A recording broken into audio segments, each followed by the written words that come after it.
हे welcome back guys. स्वागत है आपका फैक्स पर उत्कर्ष में। और आज देखो हम लोग बैठे हुए हैं ई रिक्शा के अंदर और जा रहे हैं कहाँ, रेड फोर्ट। यस, तो आज चलेंगे लाल किला की तरफ और देखते हैं यार क्या देखा हमने। तो ये है लाल किला का मेट्रो स्टेशन। ये येलो लाइन से अगर आप नई दिल्ली के आएंगे तो नई दिल्ली से आपको कश्मीरी गेट, फिर कश्मीरी गेट से आप लाल किला आ जाएंगे। और यार काफ़ी भीड़ है, तो करीब 20 मिनट लगेगा हमें और करीब किराया लगेगा 20 रुपये।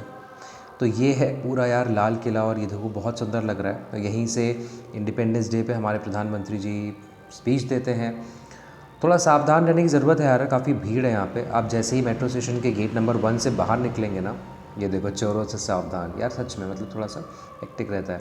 ये है टिकट गेट हमारा और यहाँ पे आप देखो यहाँ पे भी काफ़ी भीड़ रहती है। आपको 9 से 5 बजे के बीच में आना है। 15 साल से ऊपर के जो बच्चे हैं उनका 80 रुपये किराया लगेगा और उनसे नीचे का किराया नहीं। और ये हम चले हैं और ये जहाँ जिस तरफ हम हेड कर रहे हैं वो है लाहौरी गेट या फिर लाहौर गेट कहते हैं इसको। इसलिए कहते हैं कि इसकी ओरिएंटेशन लाहौर के साइड में है, इसलिए इसे लाहौर गेट कहा जाता है। और ये देखो चश्मे के साथ भाई साहब, ये है लाहौरी गेट जो आपसे मैं बता रहा था। और यहीं से आप एंट्रेंस लेते हैं। आपको पता होगा कि इंडिपेंडेंस डे भी हमारे प्रधानमंत्री जी भी यहीं से ही एंट्रेंस लेते हैं, ठीक है। तो यही मेन गेट है बेसिकली। और आपको 9 से 5 बजे बीच में आना है, मैंने बताया आपको। और मंडे को नहीं आना, मंडे को बंद रहता है ये, ठीक है। तो यहाँ से आप एंट्रेंस लेंगे, काफ़ी सारे लोग देखो फ़ोटो वोटो भी खिंचवा रहे हैं भाई, ठीक है। लाल किला से अगर आप ये जो आप मेरे राइट हैंड साइड पे देखेंगे तो यहीं से ये प्रोहिबिटेड जोन है बेसिकली, जो कि प्रधानमंत्री जी के लिए। लाल किला पहले सफ़ेद रंग का था, पर ब्रिटिशर्स जब आए और उन्होंने इसको रेड करवा दिया। तो उसका जो रेड कलर है ये ब्रिटिशर्स की वजह से ही है, क्योंकि उसका झर रहा था वाइट कलर। ये देखिए यही है जहाँ प्रोहिबिटेड जोन है ये, यहाँ पे प्रधानमंत्री जी ऊपर चढ़ के आपके स्पीच देते हैं। तो यहाँ पे आप देखेंगे कि प्रोहिबिटेड है, आप नहीं जा सकते अंदर इसके। और ये है छत्ता चौक, छत्ता बाज़ार, छत्ता चौक जो भी आप कह सकते हैं। बेसिकली ये उस टाइम पे बहुत ज़्यादा एविडेंट नहीं था, बहुत कॉमन नहीं था। पर शाहजहाँ ने जब रेड फोर्ट बनवाया था, लाल किला बनवाया था, तब ये देखिए ऊपर ये जो लगे हुए हैं ना, ऊपर आपके कमरे जो हैं, यहाँ पे भी राज उस टाइम पे बाज़ारें लगती थी। और ये देखो यार काफ़ी भीड़ है छत्ता चौक में। और 32 करीब कक्ष हैं इसके, जहाँ पे ये दुकानें लगती हैं। और जैसे ही आप एंट्री लेते हैं छत्ता चौक से बाहर आते हैं तो आप ये देखिए कि आपको फर्स्ट दिखता है। और एक न्यू शो भी है जो यहाँ पे होता है।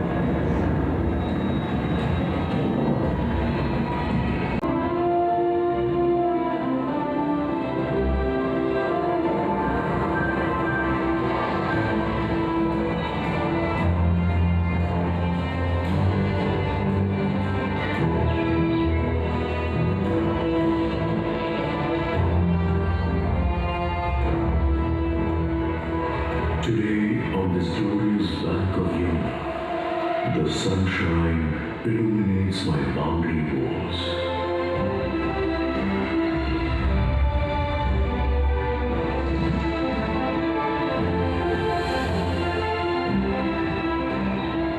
I, the Red Fort, am waiting. Today, the great Emperor Shah Jahan will witness the fortress of his dreams. The fortress of his been waiting here for this very moment. I have been desperately counting the days for Delhi to once again become India's capital. Bricks, stones and mortar, along with the hard work of thousands of workers. तो I hope आपको show अच्छा लगा होगा। और उसके थे 100 रुपये करीब इस शो के, और वो म्यूज़ियम के अंदर ही था जो मैंने दिखाया। ये हम लोग एंट्री लेते हैं और जाते हैं दरबार आम की तरफ। ये दरअसल नौबत खाना है, जहाँ पे आप देखिए वो सिंगर्स रहते थे और संगीतकार जब राजा आते थे यहीं पे बजता था। और ये जो आप सामने देख रहे हैं, ये फ़ोटो वोटो खिंचवा रहे हैं अंकल जी, ठीक है। और ये है हमारा दरबार आम, यानी कि हाउस ऑफ पीपल, जहाँ पे लोग अपनी शिकायतें लेकर या फिर अपनी फरियादें लेकर जाते थे बादशाह के पास।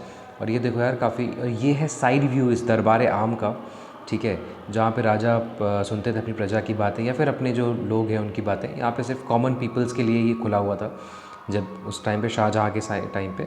और करीब 10 साल यार लगे थे पूरा रेड फोर्ट बनने में। और 256 एकड़ के एरिया में बना हुआ है पूरा रेड फोर्ट। तो ये काफ़ी अच्छा है मतलब। और ये देखो क्या व्यू लग रहा है यार इसका। इधर से आप नौबत खाने से ये रहा सामने आपका दरबार आम। और यहाँ पे काफ़ी भीड़ है, यहाँ पे आप जा सकते हैं, ठीक है। और तभी हम चलते हैं इसके अंदर, आपको दिखाते हैं कहाँ राजा बैठते थे। तो ये आप देख रहे हैं ना जहाँ पे शीशे से ढका हुआ, ये राजा की कुर्सी है। उस टाइम पे जब राजा आते थे तो यहीं पे बैठ के वो सुना करते थे फरियादें। और हम उसको साइड व्यू देखते हैं, हाँ यार ये है किंग सीट, ठीक है। तो ये रहा बढ़िया, और ये बहुत संगमरमर से बना हुआ है ये पत्थर, ठीक है। और पूरा इन्होंने काफ़ी अच्छे से कर रखा है राजा के लिए बेसिकली। तो पूरा आप देखोगे यार अंदर भी पूरा रेड पेंट हो रखा है, जब ब्रिटिशर्स के ही टाइम पे, पहले रेड नहीं था, मैंने आपको पहले बताया। और कोहिनूर डायमंड भी आप देखिए, रेड फोर्ट के फर्नीचर्स का इस्तेमाल किया जाता था कोहिनूर डायमंड के लिए, डायमंड में। दरबार आम से ऐसे अब आगे बढ़ते हैं तो आपको मिलता है ये, जो कि है हमारा दरबार खास नहीं, ये रंग महल है, ठीक है, रंग महल है। और दूसरा है हमारा दरबार खास, वो जो आपने देखा। तो आगे बढ़ रहे हैं दरबार खास की तरफ। दरबार खास ये है दरबार, या फिर दीवान खास कह सकते हैं, जहाँ पे जो मंत्री हुआ करते थे उनके उनकी फरियाद सुनते थे। दूसरा राजा का प्राइवेट जो रूम है वो भी इसी के अंदर ही बना हुआ है, इसके साउथ डायरेक्शन में। एंट्री अंदर अलाउड नहीं है तो अंदर जा नहीं सकते, ठीक है। और ये आप देखोगे यार काफ़ी फाउंटेन सब लगे हुए थे यहाँ पे, और जब राजा के शाहजहाँ के टाइम पर का है, और काफ़ी अच्छा लगता होगा व्यू। ये अंदर से एक गुप्त रास्ता बना हुआ है ताकि लड़ाई वड़ाई के टाइम पे यहाँ सैनिक आवा जा सके। और आप देखोगे कि ये जो मैं आप दिखा रहा हूँ, ये है आपका रंग महल। रंग महल, ये जो आप देख रहे हो प्रेमिसेस, ये रंग महल के हैं। रंग महल बेसिकली वो जगह है जहाँ पे रॉयल्स के लिए था, जो कि राजा और उनके सन्स आ सकते थे। यहाँ पे कॉमन पीपल अलाउड नहीं थे। और आप ऊपर देखोगे सीलिंग्स पे यहाँ पे शीशे लगे हुए थे, शीशे के टुकड़े लगे हुए थे, जिससे अच्छा एक व्यू बनता था। रंग महल के अंदर एक चैनल भी है जो कि यमुना रिवर के वाटर के लिए मतलब बना हुआ है, और इससे काफ़ी एयर कंडीशनिंग रहती थी। तो बहुत ही साइंटिफिक तरीके से बनाया गया है पूरी तरह, है ना। और उस टाइम पे ये बहुत ज़्यादा एविडेंट नहीं था, मैंने पहले बोला, बहुत अलग तरह का और एक आर्किटेक्चरल मार्वल है दिल्ली में रेड फोर्ट। तो आपको ज़रूर आना चाहिए यहाँ पे। और ये देखो, ये है आपका सावन पवेलियन। सावन पवेलियन या तो यहीं पर प्रोग्राम्स होते थे, और मतलब जो उस टाइम पे रॉयल प्रोग्राम्स होते थे, म्यूजिशियन सब यहीं पे बैठते थे। बेसिकली ये था लेकिन राजाओं के लिए। ये रहा सावन पवेलियन। और ये आप देखोगे, आप थोड़ा सा अपने लेफ़्ट में देखोगे, और ये पूरा बहुत ग्रीनरी है यार। ये है भादो पवेलियन। दोनों आइडेंटिकल हैं। फ़र्क ये है, सावन पवेलियन में एक टैंक है पानी के लिए, और यहाँ पे ये है भादो पवेलियन में बताया आपको। तो ये भादो रहा, और वो रहा हमारा पीछे वाला सावन पवेलियन, ठीक है, जो हम जिससे हम अभी आए। तो दोनों आइडेंटिकल हैं।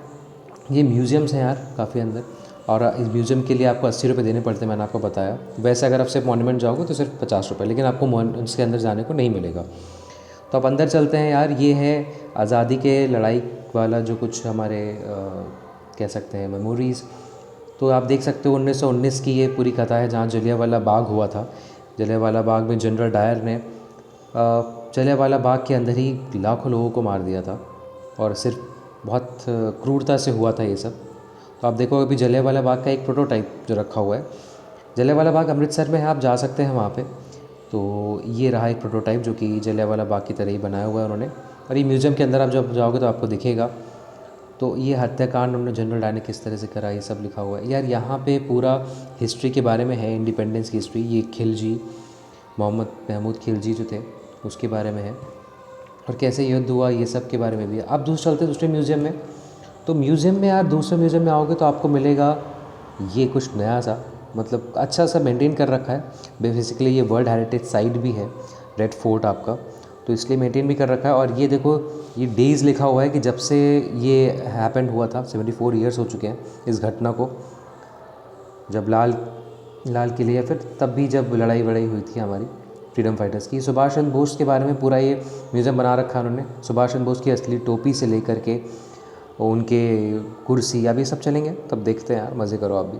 और ये प्रधानमंत्री जी ने इसको इनागुरेशन किया था इसका, अभी करीब 5-6 साल पहले। ये है वो फोर्ट, वो तलवार सॉरी, ठीक है, सुभाष चंद्र बोस जो यूज़ करते थे, जो रखे रहते थे। और ये लेटर हैं या फिर वो आईडी कार्ड्स हैं जो उस टाइम पे आज़ाद हिंद फ़ौज के पास हुआ करते थे। सब असली हैं भाई, सब बहुत अच्छे से प्रिजर्व करके रखे हुए हैं, तो सब असली हैं ये सब, ठीक है। अब जैसे जैसे आगे बढ़ोगे तो आपको और भी चीज़ें दिखेंगी, और काफ़ी भीड़ है, कोई आगे आने नहीं दे रहा है, ठीक। और जैसे आप आगे बढ़ोगे तो ये आपके पास उस टाइम पे जो सिक्के यूज़ होते थे वो सब है, ठीक है। और ये देखो बैजेस, मेडल्स और सिक्के भी हैं इसमें, ऐसा। तो ये देखो, मैंने बताया आपको कि ये नोट वो है जो इस टाइम पे सुभाष चंद्र बोस के टाइम पे यूज़ होते हैं, 10 रुपये का नोट, 100 रुपये का नोट, ये सब, ये इसकी एक स्पेसिमेन रखे हैं, लेकिन सब है असली। ये वो कुर्सी है जिसमें नेताजी सुभाष चंद्र बोस बैठा करते थे, इसको भी उन्होंने काफ़ी अच्छे से करके रखा हुआ है। तो आप देखो, ये पूरी नेताजी की कुर्सी है, और जैसे जैसे आप आगे बढ़ोगे तो उनके चाइल्डहुड के मेमोरीज़ के बारे में भी है, और आपको थोड़ा सा आगे बढ़ना पड़ेगा। तो यार भीड़ रहती है, सो अगर आप संडे मंडे को आओगे तो you will face a lot of crowd है, ठीक है। और आप देखोगे ये विद्यालय के समय पे जब वो थे, सुभाष चंद्र बोस उनका है, फ़ोटो है। और जैसे जैसे अगर आगे बढ़ोगे तो और भी चीज़ें रखी हैं यार। ये सेंटर पे जो रखा है ना, ये तो एंटी के भाई तो देखना ही चाहिए यार। मतलब यहाँ पे आपके पास ना वो जो बुक्स पढ़ते थे, वो नोट्स मैंने आपको पहले ही बताया, जो टोपी वो यूज़ करते थे इवन वो तक उन्होंने रख रखी है। तो अब ज़्यादा पास नहीं जा सकते, इसलिए मैंने दूर से ही लिया हुआ है ऐसे, पर मैं आपको कोशिश करूँगा कि हर चीज़ दिखा दूँ। और ये धीरे धीरे हम बढ़ रहे हैं दूसरे साइड की तरफ। कॉइन्स भी हैं, मेडल्स एक तरफ कर रखा है जो हमने पहले देखा था उस टाइम पे, और ये बैजेस जो लगाए जाते थे उस टाइम पे कि आज़ाद हिंद फौज जो थी उस टाइम की, ठीक है। और ये सबके स्पेसिमेंट्स हैं, सबके ओरिजिनल्स हैं, और आपको अलग से देखने को मिलता है। अब आप आगे बढ़ते हैं यार। ये वो फ्रीडम फाइटर्स हैं जिन्होंने लीड किया है ना अपने स्ट्रगल को, तो उन सब के डेडिकेटेड है ये पूरा म्यूज़ियम। जो कुछ प्रोमिनेंट पर्सनालिटीज़ थे जिन्होंने लीड किया फ्रंट में आकर के, सिर्फ सरोजिनी नायडू भी थे और सुभाष चंद्र बोस भी थे, और इनडायरेक्टली और डायरेक्टली जिन्होंने हमारे मतलब कह सकते हैं आज़ाद होने के लिए बहुत मेहनत करी यार बेसिकली, है ना। तो और आगे चलते हैं, वो आपको दिखाते हैं यहाँ पे कि क्या क्या प्रताड़नाएँ सही हमारे सैनिकों ने। उन सब का भी अच्छा सा एक बहुत डिलीवरी अच्छी सी कर रखी है उन्होंने यहाँ पे, ठीक है। और काफ़ी चीज़ें प्रिजर्व करके रखी हुई हैं। और आप देखो यहाँ पे प्रॉपर, पर भाई ये तोप असली नहीं है, तो तोप तो कम मत ही बोलो, पर तोप असली नहीं है, बाकी चीज़ें उन्होंने सब असली कर रखी हुई है, ठीक है। और आप आगे आओगे तो आप देखोगे कि यहाँ पे भी यार किस तरह से ब्रिटिशर्स ने हमें कह सकते हैं ना कितना एक्सप्लॉइट किया, उन सब के बारे में भी है। काफ़ी अच्छे कोट्स लिखे हुए हैं यहाँ पे, तो आपको ज़रूर आना चाहिए देखने के लिए। और मस्ट वॉच दिल्ली में प्लेस है, आगे टेक्सचुअल मार्बल है। अब आगे चलते हैं और देखते हैं यार, उस टाइम पे काला पानी की सज़ा होती थी ना, यानी कि आप सेलुलर जेल्स होती थी जो कि सबसे कठिन सज़ा मानी जाती थी, है ना। जो तो ये है पूरा उसका एक कह सकते हैं प्रोटोटाइप दिया हुआ है किस तरह वहाँ पे cellular jail basically Andaman Nicobar में है। तो उसका सिर्फ एक मतलब कह सकते हैं एक दिखाने के लिए सिर्फ यहाँ पे रखा हुआ है कि किस तरह से वहाँ पे चीज़ें होती थी, इस तरह बांधा जाता था कैदियों को, है ना। और थोड़ा सा और अंदर आएंगे तो आपको दिखेगा कि कौन किस तरह के कपड़े पहनाए जाते थे यार। मतलब ये भी देखना काफ़ी मतलब स्ट्रेंज है कि कितना ज़्यादा उन्होंने झेला। और ये देखो आप, ये जो आप बोरी जैसा देख रहे हो ना, ये कपड़ा ही है जो वो पहनते थे, बस यही कपड़ा देते थे, सर्दी हो गर्मी हो कोई फ़र्क नहीं पड़ता। हमारे आज़ादी के लिए लड़ने वालों के लिए उनको बस यही पहनना पड़ता था, इतना झेलना पड़ता था। सो वी शुड रिस्पेक्ट यार अपनी इंडिपेंडेंस ना।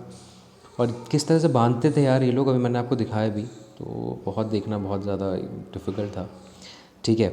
और अब आगे बढ़ोगे यार तो आप आगे देखोगे कि प्रोविंसेस, जो प्रिंसली प्रोविंसेस यानी कि जो राजा उस टाइम पे हुआ करते थे, तो बेसिकली अलग अलग स्टेट्स थे जिनके अलग अलग अपनी फ्लैग्स हुआ करते थे। जैसे कि अलवर का अलग फ्लैग, तिरुवनंतपुरम का अलग, ठीक है। ये हैदराबाद का अलग जो एक सियासत थी, प्रिंसली स्टेट्स था तो उनकी फ्लैग्स के साथ लगा हुआ। तो ये फ्लैग्स उस टाइम से ही जो प्रेवलेंट थे उस टाइम का है, ये अलवर का है, प्रिंसली स्टेट जो अलवर का था, है ना। तो ये पूरा अच्छे से कर रखा है इन्होंने। और बस मैं कहूँगा कि यहाँ पे प्रिजर्वेशन थोड़ा सही नहीं है, क्योंकि कुछ चीज़ें मैं देख रहा हूँ टूटी भी हुई थी यहाँ पे। ये एक्चुअली लेटर्स हैं जो इंडिपेंडेंस टाइम पे जो हमारे फाइटर्स ने लिखे थे उस टाइम कम्युनिकेशन के लिए, बेसिकली यही होते थे। ये सब ओरिजिनल हैं भाई, सब ओरिजिनल है, मैंने अभी बताया ना सब ओरिजिनल है।